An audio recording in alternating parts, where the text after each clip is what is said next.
IAM, Radio Télé Mont Bleu, sur la 87.5 MHz. FM.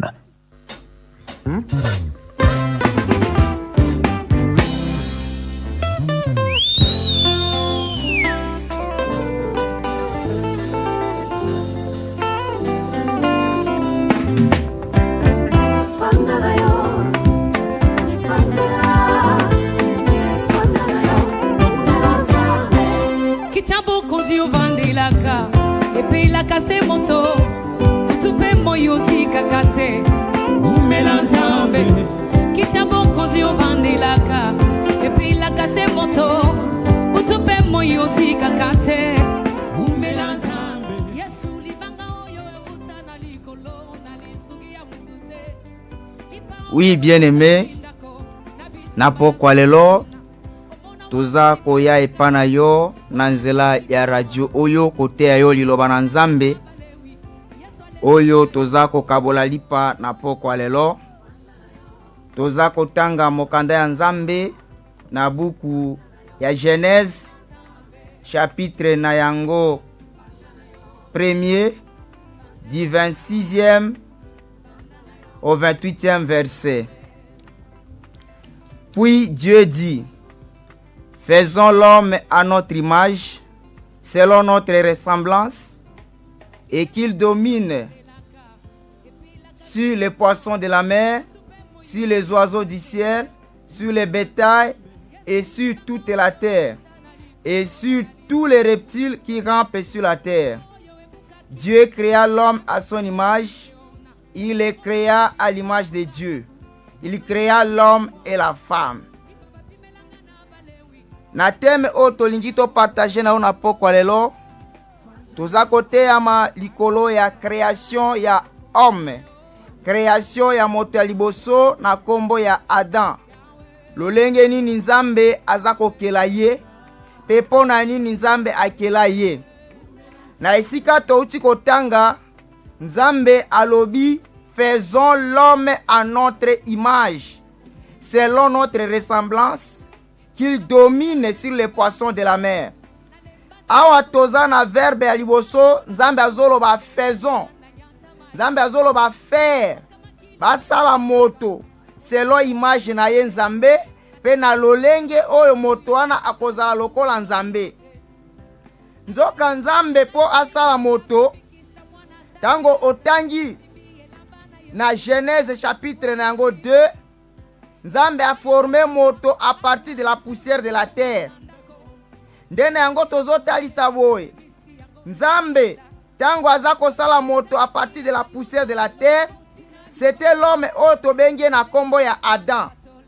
Nzoka ke Adam oyo tozako talisa na pokwa lelo na Genèse chapitre 1 verset 1 à 2, Nzambe azako loba faisons l'homme.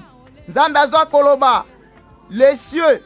Au commencement, Dieu créa les cieux et la terre. La terre était informe et vide. Il y avait des ténèbres à la surface de l'abîme et l'Esprit de Dieu se mouvait au-dessus des eaux. Awa toza komona Nzambe puke akela, akeli lola, akeli pe mabele. Nzoka mabele o Nzambe azako forme na yango mutu. Ezande moto babengi Adam. Awa tomoni directement Nzambe azako talisa biso na mokanda ya Genèse qui a deux types d'Adam. Pambate bien-aimé esengeli oyeba boye. Mokanda ya Genèse ezalaka le livre prophétique. Na yango tango totali na mokanda ya Ephésiens chapitre 4 verset na yango 11, Nzambe azako loba boye. Asali bato mosusu lokola ba prophète, lokola ba docteur, lokola ba pasteur, lokola ba évangéliste, lokola pe ba bateli. Ndena yango toza kotalisa boye. Par rapport na Genèse, soki moto alingi atanga malamu Genèse, amona Genèse na vision prophétique, amona Genèse na misa bosakoli. Pamba te na kati ya Genèse, Nzambe abombaki bozwi na kati. Awa na mokanda ya Genèse, Nzambe azoloba boye. Faisons l'homme à notre image et à notre ressemblance. Moto Nzambe aza kosala ye, il faut azala image ya Nzambe, il faut aza na ressemblance ya nzambe. Nzoka ke moto oyo soki aza mabele, soki aza mabele akozala na image ya nzambe te, akozala na ressemblance ya nzambe te, parce que dans la poussière il n'y a rien. Dans la poussière il y a la faiblesse. Ndena yango tokoluka na kati ya makomi nani kasi oyo nzambe akela ye na lolenge na ye na forme na ye oyo akozala na ressemblance na nzambe. Ndena yango toke kotala na mokanda ya 1 Corinthiens chapitre na yango 15 verset na yango 22. Bible eza kotalisa biso boye. Et comme tous meurent en Adam, de même aussi tous revivons en Christ. Awa toza komona ete nzambe aza kotalisa biso ete il y a seulement 2 Adams. Le premier Adam a été formé à partir de la poussière de la terre. Na lolenge azalaki formé dans la poussière de la terre, azalaki sujet à faiblesse. Azalaki sujet oyo akokaki ko garder perfection na kati na yete. Esengelaki nzambe atinda le second Adam. Na lolenge second Adam akoya akozala terrestre te, il faut azala céleste. Denango na Genèse chapitre 1, Bible lobi ete au commencement Dieu créa les cieux et la terre. La terre était informe et vide. Zoka eloko eza informe, eloko eza sa valeur. Eloko yo esengeli nzambe abongisa. Ezalaki l'homme est lié à la chair. Ezalaki l'homme est lié à la faiblesse. Dena yango motolokola Adam, l'homme de la chair, l'homme de la faiblesse, akokaki ko garder perfection na kati na yete. Nzeka nde nzambe aza kotalisa biso ete oyo aza terrestre akotika la kaka terrestre. Il a fallu oyo aza spirituel, oyo aza céleste, oyo aza ko vivifier de kombo na ye le Seigneur Jésus-Christ. Nango na pokwa lelo bien-aimé dans le Seigneur Jésus-Christ. Toza kolinga kotalisa ete nzambe asala moto à partir de la poussière de la terre et que moto wana nzambe asali à partir du 6e jour. Parce que l'homme Adam aza œuvre à 6e jour. Tango nzambe aza kokela ye pour na 6e jour, eza koloba ete moto asalemaki pour que akonza, pour que a dominé. Mais tokotu na Bible, parce que na mokanda Genèse chapitre 7, nzambe aza kotalisa koloba boye. Azwaki moto asali ye libanda ya jardin na suka nde akokende ko placer ye et il le plaça dans le jardin. Zokandeke, bien-aimé dans le Seigneur, nous sommes en train de te dire à ce soir, avant que nzambe akela moto, et sengla ki nano a planifié liboso. Okoya ko remarquer, nzambe akeli moto na 6e jour. Mais avant de créer na 6e jour, il a fallu nano le premier jour, nzambe a bengana molili.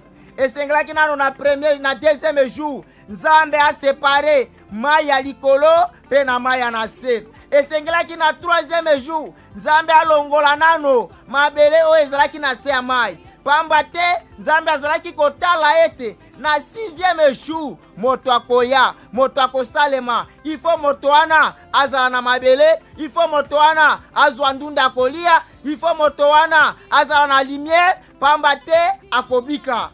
C'est pourquoi, bien-aimé, le projet que Dieu a pour toi, c'est le projet de paix et de bonheur. Nzambe asalaka eloko pamba te, eloko nyonso nzambe asalaka yango na tina. Ata lolenge nzambe a permettre que yobika na ville ya Bunya eza par hasard te. Dieu a un projet sur toi. Dieu a de bons projets sur toi.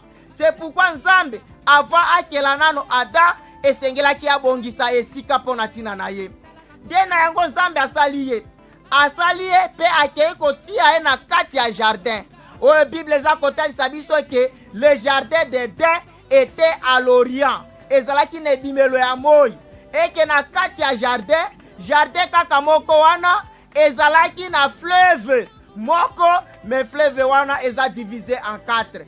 Pamba te soki moto aza na kati ya jardin d'Éden, il faut azala na mai, il faut azala na posa ya kosokola, il faut azala na posa ya komela. Pamba te l'eau nous purifie. Pamba te l'eau dans le contexte où nzambe aza kosala nango ada pour que akote na kati ya jardin ezalaki pour que Oui, bien-aimé, mai oyo, fleuve, oyo kabolani à 4 parties. Mai moko e kabolani na 4 parties. Pona biso lelo, Nzambe abengi yo na mokili. Nzambe atio dans les lieux privilégiés. Les lieux privilégiés ya Nzambe ezande ecclesia na ye. Kasi na kati ya ecclesia na ye, pour que moto azala a bonne santé, pour que moto azala arrosé, il faut moto wana akutana na mai. Il faut moto wana akutana na fleuve. Nzoka fleuve oyo, biso toza nango posa lelo, c'est ça la parole de Dieu. L'eau qui nous purifie, l'eau qui nous vivifie. Mais cette parole, pour que épesse ma casse, pour que ebikisa, il faut ezala ekabwana na 4 branches. Il faut ezala ekabwana na 4 parties. C'est pourquoi dans notre temps d'aujourd'hui, nous avons seulement l'unique évangile. Mais cet évangile est réparti à 4 dimensions. Est réparti à 4 dimensions. Dena yango Thomas Paul azakoloba. Na litomba nini ngana kozala pona tina na yo, soki na memeli yo parler à langue, soki na memeli yo parler à langue. Si je ne t'amenais pas la parole de prophétie, la parole de connaissance, la parole de révélation et la parole de la doctrine. Oh bien-aimé, ce n'est que ces 4 faces de la parole qui amènent l'homme à la perfection. Ce n'est que les 4 faces de la parole qui amènent l'homme à l'image parfaite de Dieu. Parce que to bengami pour que tu aies l'image de Dieu. To bengami pour que tu aies la ressemblance à Nzambe. Nzambe asala biso pour la perfection. Dena yango toza kotanga na mokanda ya 1 Colossiens chapitre na yango. Tozo tanga na Colossiens chapitre 1 verset na yango 15. Yokandenge Nzambe azakoloba na nzela ya mosali na ye Paul. Tozalaki koloba boye na lolenge ya Nzambe ya kosala. Nzambe asali ada libanda ya jardin pe amemi a placer. Maintenant toza na motuna ya kotuna. Tango kasi Nzambe azopesa ada responsabilité. Azako kotse na kati ya jardin. Azako pesa ye responsabilité ya ko cultiver pe ya ko garder. Zoka ke responsabilité Nzambe apesa kango na bana te. Nzambe apesa kana bato bazana kati ya maturité. Nzambe apesa kana moto ya si akoli. Na yango toko ya kotuna Bible, kotuna kasi Nzambe asali Adam. Pour ki akoti sa na kati ya jardin, pour ki apesa ye responsabilité. Ada azalaka na mbula boni, Ada azalaka na age boni. Pamba te responsabilité bakofia kango na bana ya mikete. Responsabilité bakofia kango na moto ya za capable. Parce que epanaye on attend quelque chose. On attend quelque chose. Nango na pokwa lelo nsam. Nango pokwa lelo père. Nango pokwa lelo nsam. Lo sambo nanga eza ete. Lolengo za kopesa bana no responsabilité. Lolengo za ko placer moko na esika pour que azwa responsabilité. Yo pesa makasi na tinete à vaincre. Na tinete à longa. Pambate, à chaque responsabilité, il y a une charge, il y a un poids. Oyo motaoki ko supporter yango. Ndene yango toza kotanga na mokanda ya Genèse chapitre na yango 5 verset na yango 3. Bible lobi boye. Adam, âgé de 130 ans, engendra un fils à sa ressemblance, selon son image, et il lui donna le nom de Seth. Oui, bien-aimé, awa Bible zako pesa biso âge oyo Adam azako ya kobota na yango Seth. Bible etalisi ete Seth azako ya kobotama tango Adam azana 130 ans. Zoka ke avant Seth abotama, Adam abotana no Kayen, Adam abotana no Abel. Na kufa ya Abel nde Adam akosangana lisusu na mwasi na ye pour que babota Seth. Mais pour que Seth abotama, il faut Adam azala âgé de 130 ans. Na tango pe osako kitana se, Bible zako talisa koloba boye. Adam âgé de 930 ans de azako kufa. De tozako tuna Bible. Pona nini kasi chiffre 30 wana ezako longwa te. Pona nini pour que Seth abotama, il faut Adam azala kaka na 130 ans. Pe Adam zako kufa, il faut azala na 930 ans. Pona nini le chiffre 30 ezako longwa te. De motuna oyo tozako ya kotuna. Pamba te Bible zako loba tango Nzambe azako kela Adam, akela ye libanda ya jardin d'Eden, Mais il faut maintenant azoyer à placer dans le jardin. Na kotia kai na kati ya jardin azopesa ye responsabilité. Aza ko confier charge ya ko garder pe ya ko cultiver. O responsabilité akopesa nzambe apesa kango na mwana te. Pamba te Thomas Paul aza koloba boye moto ataza prince tango aza nano mwana il est encore comme un esclave. C'est pourquoi nzambe oya yebi mebeko na ye il faut amona Adam dans la maturité, dans l'âge mûr, pour que après ça y charge. Il y a qu'à garder, puis il y a qu'à cultiver. Zokana 1 Corinthiens, chapitre 15, verset 45, Bible zakota isabiso boy. 1 Corinthiens chapitre 15, verset 45, occupe kozwa verset 22. C'est pourquoi il est écrit, le premier homme Adam devint une âme vivante. Le dernier Adam est devenu un esprit vivifiant. Mais ce qui est spirituel n'est pas le premier. Ce qui est animal, c'est ce qui est animal. Ce qui est spirituel vient ensuite. Le premier homme tiré de la terre est terrestre. Le second homme est du ciel.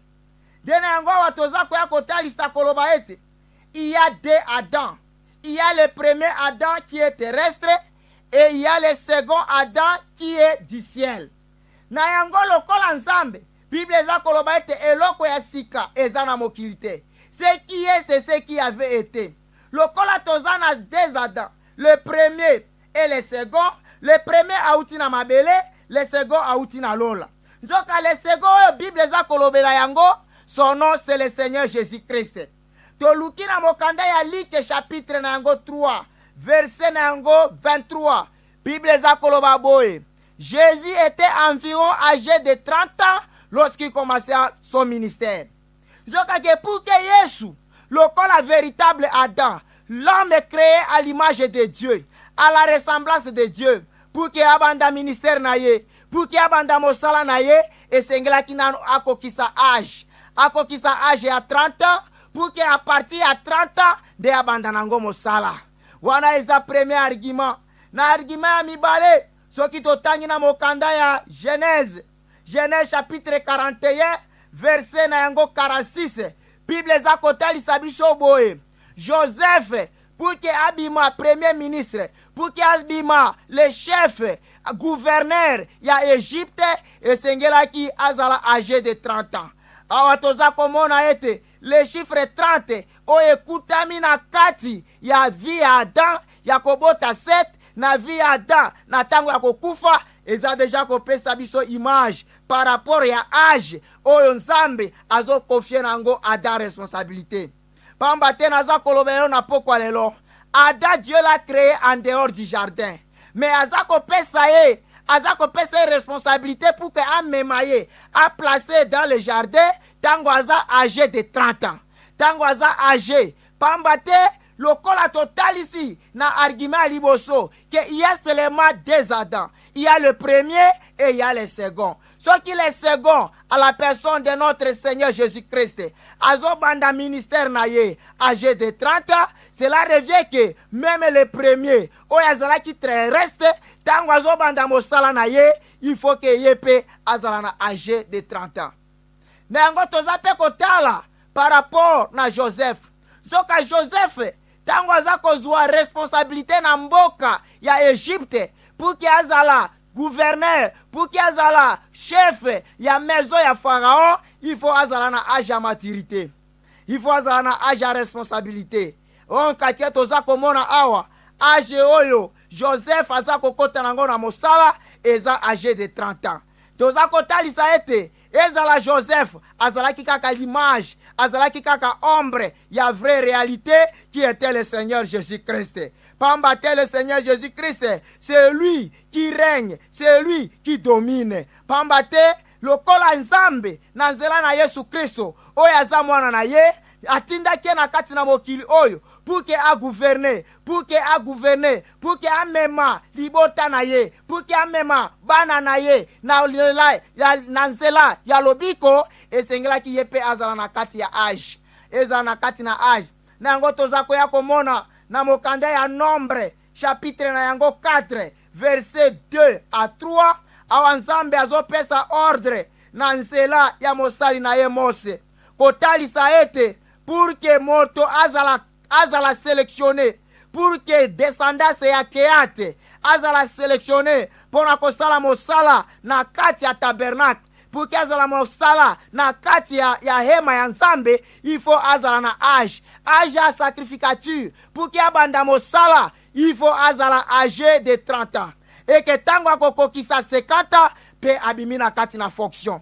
Awa toza komona ete Nzambe tango aza kosala Adam asala libanda ya jardin, mais tango aza kokotisa na kati ya jardin, il faut que Adam azala na âge ya responsabilité.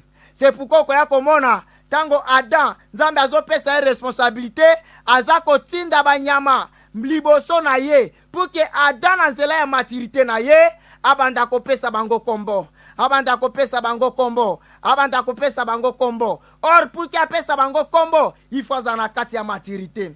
Na yango bien aimé, na pokwa lelo nazangidaka kotalisa yote na nzela na Yesu Kristo, na nzela ya Mateya pokwa lelo. L'Éternel peut encore créer quelque chose dans ta vie. Le Kola, il a créé à partir des néants. Le fait qu'il a ramené toutes choses à travers sa parole. Le lenge ye, nde na nzela ya liloba na ye, akelie loko ya komona na pe ya komona na te, azape na makoki ya ko pénétrer vina yo, azape na makoki ya ko mema yo à partir des néants, à partir des informités, na partir ya kozanga na yo forme, ye abongisa yo. Parce que moto ya bongisa Adam, moto ya pesa Adam forme, son nom c'est l'Éternel des armées. Nango na pokwa lelo bien-aimé, nango na pokwa lelo bien-aimé, Nzambe alingi apesa yo, alingi ateya yo, alingi akota na nzela na yo, alingi akota na ndako na yo, alingi akota na bomoi na yo, alingi atalisa yo ete il est capable de faire des choses oyo yo moko ozana makoki ya comprendre te,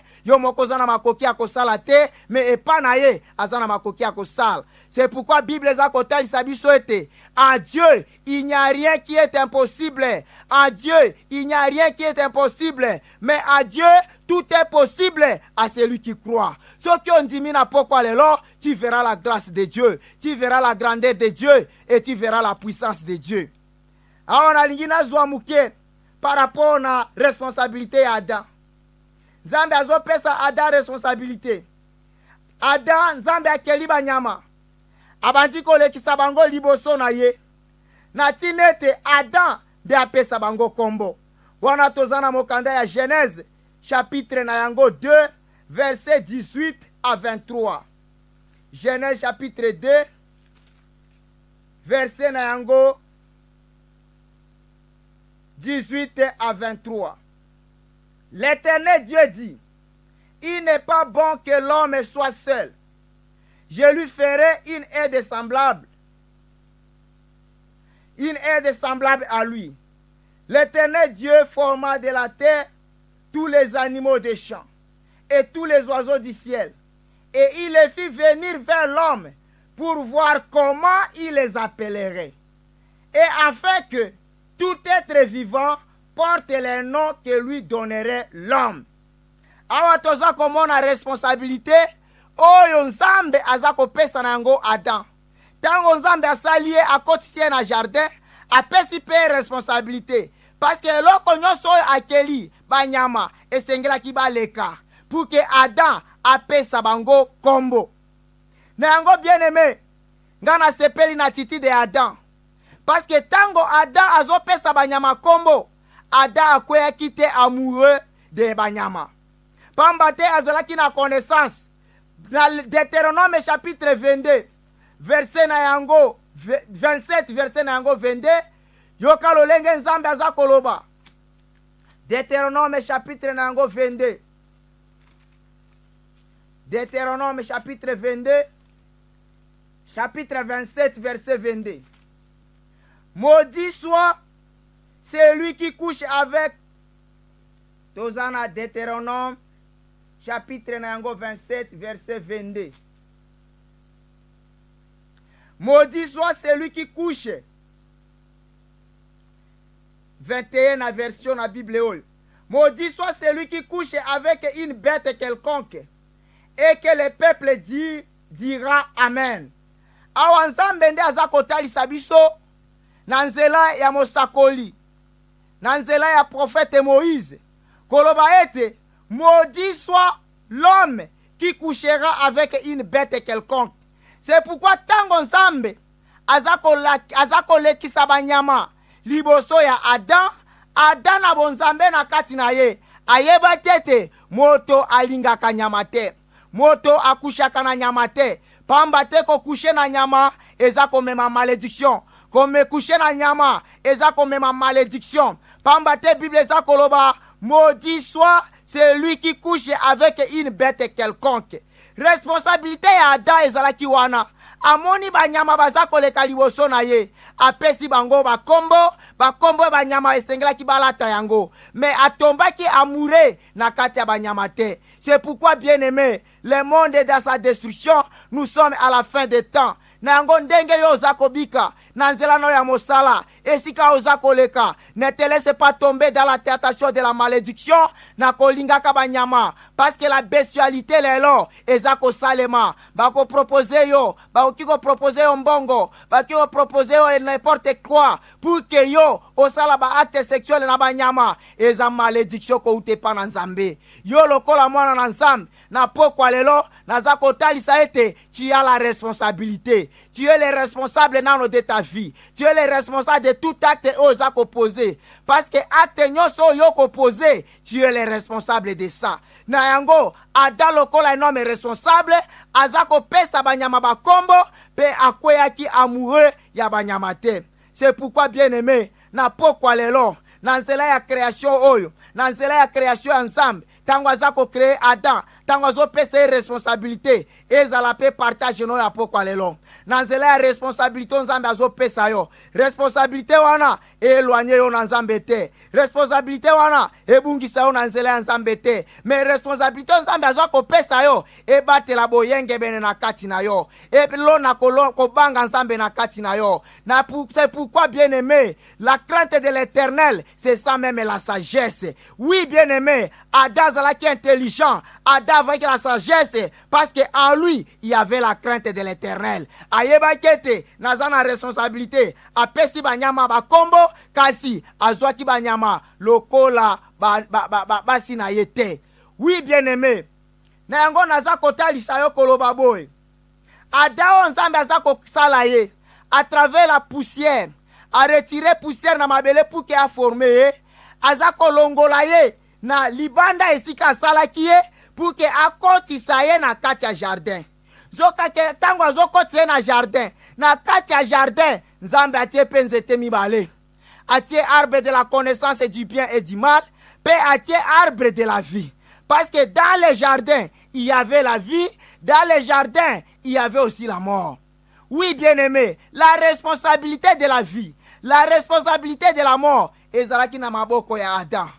Pamba te Nzambe aza koloba na nzela mosali na ye Mose que aujourd'hui je mets deux chemins devant toi, le chemin de la bénédiction et le chemin de la mort. Mais moi, l'Éternel, je souhaite que tu choisisses la bénédiction pour que tu vives. Je veux que tu choisisses la bénédiction pour que tu vives. Ngo na bolingo ya Nzambe, tango aza kopesa Adam ba responsabilité, aza kopesa ye responsabilité ezake abate la jardin.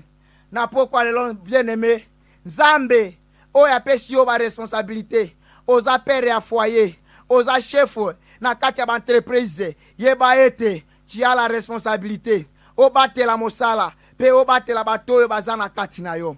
Nga na kombo na bengami na kombo ya Motei Léon Asobe. Na nzela ya contact na ngai eza 081 12 22 311. Lelo ezalaki kaka introduction, pamba te teme oyo eza molai. Lelo tosimbaki nano kaka Adam, création ya Adam, lolenge Nzambe aza kolongola ye, aza kokotisa ye na kati ya jardin. C'est pourquoi tokozana tango ya kobenga yo obenga pour que to solola to sambela pour que à la prochaine occasion na même jeudi de 19h20 à 19h50 tokozala lisusu na tango ya kopartage liloba na Nzambe ya kokabola lipa ya bomoi qui est le Seigneur Jésus-Christ à travers sa parole. Pourquoi lelo Nzambe apambola yo, Nzambe abatela yo, aveye autour na yo, olala pongi ya kimia, pe soki ozalaki malade, Nzambe abikisa yo, Nzambe akota na makambo na yo, alongola nyonso ezalaki blocage na kati na vie na yo, na kombo na Yesu Kristo.